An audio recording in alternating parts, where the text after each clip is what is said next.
இந்த ஜூலை மாதம் எப்படி இருக்கும் என்று கவலைப்பட்டு கொண்டிருக்கிறீர்களா? கடந்த மாதத்தில் நீங்கள் பல கஷ்டங்களையும் கண்ணீர்களையும் கவலைகளையும் போராட்டங்களையும் சந்தித்திருக்கலாம். ஆனால் அவை அனைத்தையும் தேவன் உங்களை தாங்கி பாதுகாத்து இந்த புதிய மாதத்தை காண கிருபை செய்திருக்கிறார். இந்த ஜூலை மாதத்தை பற்றி கவலைப்படாதீர்கள்.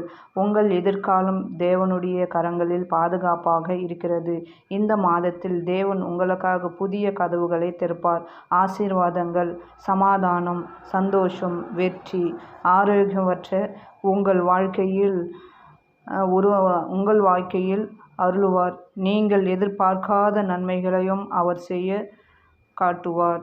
இப்பொழுது விசுவாசத்தோடு இந்த மாதத்தை தேவனுடைய பாதத்தில் ஒப்படையுங்கள். அவர் உங்களுக்காக தரும் இந்த ஆசீர்வாதமான வார்த்தை வாக்குத்தத்தமாக நம்பிக்கையோடு ஏற்றுக்கொள்ளுங்கள். தேவன் உங்களுக்காக தரும் ஆசீர்வாதமான வார்த்தை இதுதான்.